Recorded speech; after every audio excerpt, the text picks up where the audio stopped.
नमस्कार दोस्तों, स्वागत है आप सभी का रीजनिंग की इस प्रैक्टिस क्लास में। तो ये हमारी रीजनिंग की क्लास दोस्तों आने वाले सभी एग्ज़ाम के लिए जो कि रेलवे, आरपीएफ या एनटीपीसी, एएलपी या टेक्नीशियन या एसएससी जीडी का एग्ज़ाम हो दोस्तों, सभी के लिए बहुत ही महत्वपूर्ण क्लास होने वाली है। तो चलिए देखते हैं पहले क्वेश्चन से।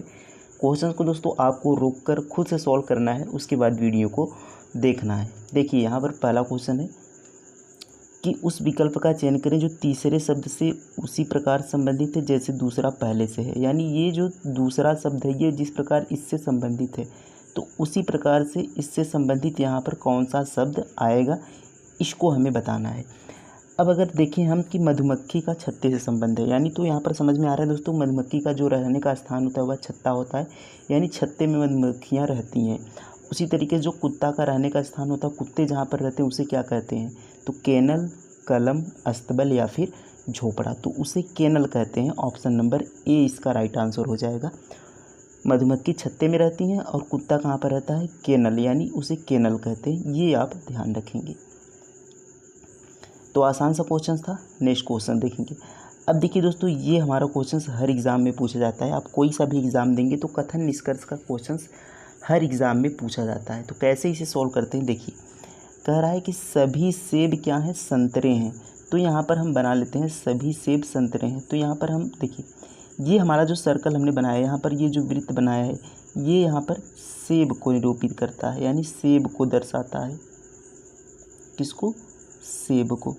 अब देखिए कह रहा है कि सभी सेब क्या हैं, सभी सेब संतरे हैं, यानी जो ये सभी सेब वाला गोला है ये संतरे वाले के अंदर आ जाएगा। ये दूसरा हमने गोला बना लिया, दूसरा वृत्त हमने बना लिया संतरे के लिए। किसके लिए, संतरे के लिए। अब देखेंगे तो सभी सेब क्या है कि संतरे के अंदर हो गए, और वही हमसे पहला कहा है कि सभी सेब क्या हैं, संतरे हैं, तो सभी सेब संतरे हो गए। अब देखिए आगे कहा है सभी संतरे केले हैं। तो ये जो ऊपर का संतरा वाला हमने बनाया है ये किसके अंदर आ जाएगा, ये केले के अंदर आ जाएगा। देखिए यहाँ पर हमने बना लिया, तो ये वाला क्या हो गया, ये वाला केला हो गया।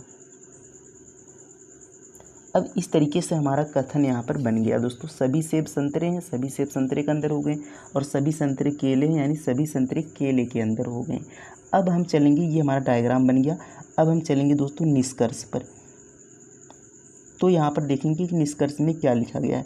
तो पहला ऑप्शन देखेंगे, निष्कर्ष कहा है कि सभी केले संतरे हैं। क्या सभी केले संतरे हैं, तो सभी केले क्या संतरे के अंदर आ रहे हैं, तो नहीं दोस्तों। यहाँ पर देखेंगे ये हमारा बाहर वाला केला है, तो ये बिल्कुल संतरे के अंदर नहीं आ रहा है, तो ये वाला हमारा ऑप्शन क्या हो गया, गलत हो गया। नेक्स्ट देखेंगे सभी सेब केले हैं। क्या सभी सेब केले के अंदर हैं, तो देखेंगे ये हमारा बड़ा वाला क्या है, केला है, और इसमें जो ये छोटा वाला बीच में है ये सेब है, तो यानी क्या है, सेब वाला केले के अंदर ही आ रहा है। तो ये वाला हमारा क्या हो जाएगा, ऑप्शन बी हमारा सही उत्तर होगा। तो सभी सेब क्या होंगे, केले होंगे। लेकिन अब हम आगे भी चेक कर लेते हैं, तो कुछ संतरे केले नहीं हैं। क्या कुछ संतरे केले नहीं हैं, तो यहाँ पर देखेंगे ये वाला संतरा है और बाहर वाला केला, यानी सभी संतरे केले हैं। जबकि इसमें कहा है कुछ संतरे केले नहीं हैं, तो इसमें तो सभी संतरे केले हैं, तो ये भी हमारा गलत हो गया। नेक्स्ट देखेंगे, कहा है कि कुछ सेब संतरे नहीं हैं। क्या कुछ सेब संतरे नहीं हैं, तो देखेंगे तो ये हमारा सेब है, तो सभी सेब संतरे हैं। जबकि इसमें कहा है कुछ सेब संतरे नहीं हैं, तो ऐसा भी नहीं है क्योंकि सभी सेब संतरे हैं, तो ये भी हमारा गलत हो गया। केवल हमारा ऑप्शन नंबर बी यहाँ पर राइट आंसर हो गया। तो इस तरीके से इन प्रश्नों को हमें सॉल्व करना है। तो इससे रिलेटेड जितने भी क्वेश्चंस बनेंगे तो इसी तरीके से आने वाले प्रैक्टिस सेट में हम उसे भी यहाँ पर आसानी से सॉल्व कर लेंगे। नेक्स्ट क्वेश्चन देखेंगे। देखिए अब देखिए दोस्तों, ये क्वेश्चन हमारा होता है, ये भी हर एग्ज़ाम में क्वेश्चन पूछा जाता है। तो देखिए इसमें कहा है उस समुच्चय का चयन कीजिए जिसमें संख्याएं उसी प्रकार से संबंधित है जैसे निम्नलिखित समुच्चय की संख्याएं हैं।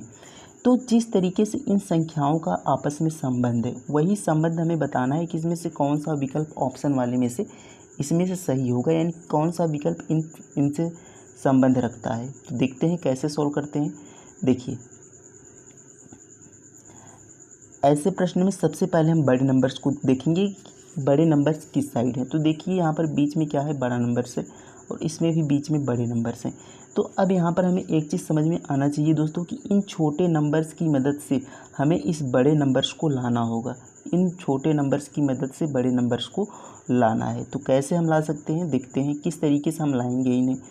तो यहाँ पर अगर हम देखें कि दोस्तों 12 और 5, तो 12 और 5 का गुणा कर दें तो 12 पंजे कितना हो जाएगा, 60 हो जाएगा। लेकिन यहाँ पर है 51 बीच में, तो हम इसमें से 9 को माइनस कर देंगे तो यहाँ पर हमारा सीधा सीधा 51 आ जाएगा।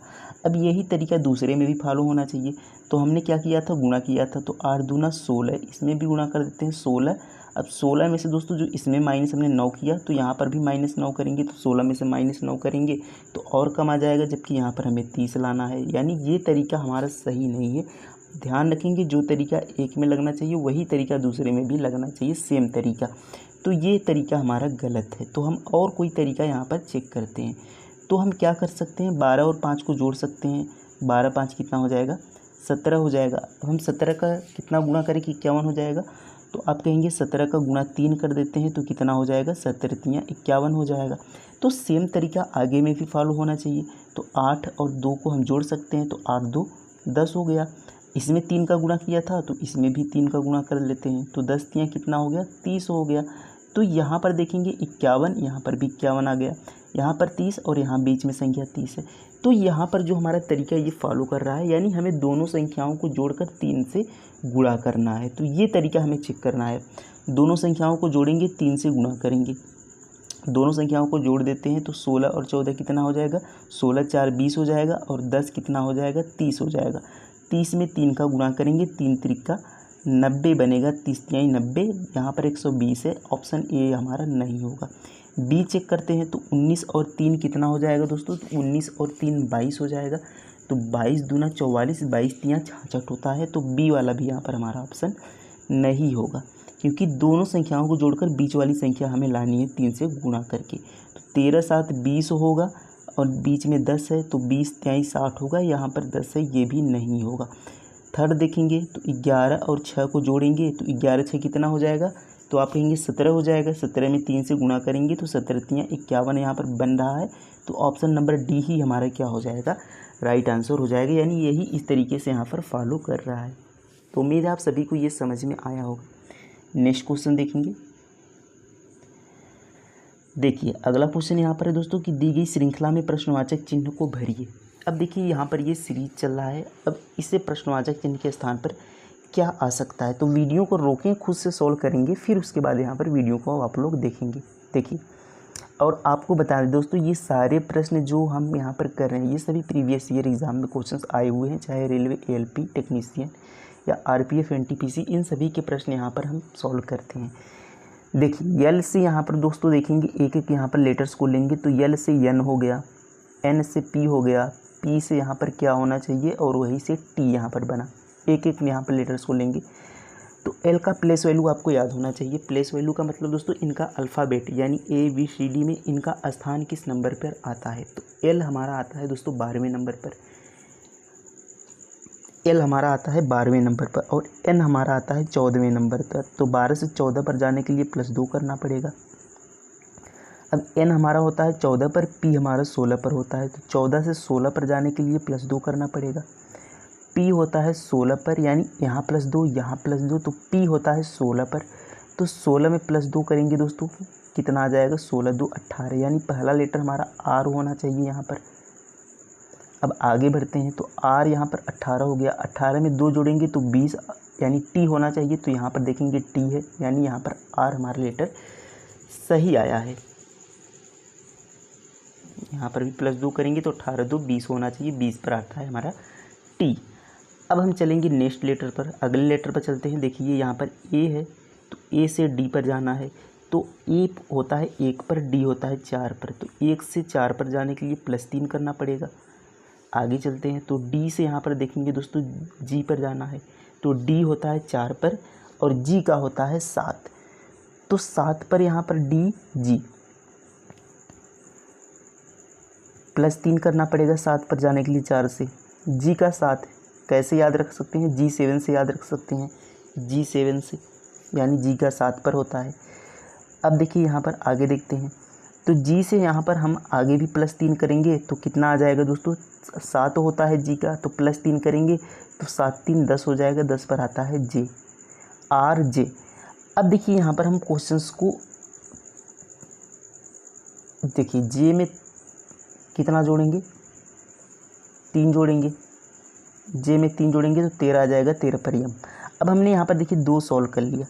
अब यहाँ पर हमें क्या करना है कि ऑप्शंस को चेक करना है। आप क्वेश्चंस को सॉल्व करते समय सबसे बड़ी चीज़ है कि आपको ऑप्शंस पर ध्यान रखना है। तो हमारा 2 लेटर्स यहाँ पर दोस्तों आर जे आ गया है। ऑप्शन चेक करेंगे किस में आर जे है, तो इसमें आर नहीं है, इसमें आर नहीं, पहले ही कट गया। दूसरे में देखेंगे बी वाले में आर जे है, तीसरे में आर के है, जबकि यहाँ पर हमारा आर जे आ रहा है, तो ऑप्शन नंबर बी यहीं से हम कर देंगे, आर जे एन यहाँ पर होगा। सी वाला भी हमारा गलत हो गया। तो हमें तीसरा लेटर यहाँ पर ज्ञात करने की भी ज़रूरत नहीं पड़ी। तो इस तरीके से हमें दोस्तों क्या करना है कि ऑप्शंस पर ही हमें नज़र बनाए रखना है, जिससे कि हमारा समय बच सके। और एग्ज़ाम में सबसे महत्वपूर्ण चीज़ होती है दोस्तों कि हमारा समय, तो ये आप चीज़ ध्यान रखेंगे। अब यहाँ पर अगला क्वेश्चन हम चेक करेंगे। देखिए यहाँ पर नेक्स्ट क्वेश्चन है कि 4 अक्षर समूह दिए गए हैं जिनमें से 3 किसी न किसी तरह से समान हैं, एक भिन्न है। भिन्न अक्षर समूह ज्ञात का चयन कीजिए। तो इसमें भिन्न अक्षर समूह को बताना है। तो ये भी बिल्कुल उसी तरीके से होता है कि प्लेस वैल्यू पर इनके आधारित होता है, इनकी किस स्थान पर होते हैं। देखेंगे यहाँ पर देखिए 12 एल होता है दोस्तों हमारा 12 पर, ओ होता है हमारा 15 पर, और आर होता है हमारा 18 पर। तो 12 3 15 और 3 कितना होता है 18। तो 3 3 का इसमें क्या है, गैपिंग है, यानी 3 3 का अंतर है। क्योंकि 12 यल होता है तो यल में हम 3 जोड़ेंगे तो 15 आ जाएगा ओ, और ओ में 3 जोड़ेंगे 18 पर आ जाएगा आर। तो 3 3 का यहाँ पर गैपिंग है। दूसरे वाले में चेक करेंगे दोस्तों तो डब्लू होता है 23 पर, जेड होता है 26 पर, और सी होता है 3 पर। तो डब्लू में हम 3 जोड़ेंगे तो जेड आ जाएगा, और जेड में 3 जोड़ेंगे तो सी आ जाएगा, जेड में 3 जोड़ेंगे तो सी आ जाएगा। तो यहाँ पर देखिए हमारे यहाँ पर इसमें भी 3 3 की गैपिंग है। अब अगला चेक करेंगे तो यू होता है 21 पर, और एक्स होता है 24 पर। तो 21 से 24 जाने के लिए +3 करना पड़ेगा। और यहाँ पर दोस्तों 24 पर एक्स होता है, बी होता है 2 पर। तो 24 में हम कितना प्लस करेंगे, बी आएगा, क्योंकि 24 और 2 प्लस करेंगे तो 26 आ जाएगा। 26 पर जेड, और 3 प्लस करेंगे तो ए आ जाएगा। 4 प्लस करेंगे तब जाकर बी आएगा। यहाँ पर हमें क्या प्लस करना होगा, 4 प्लस।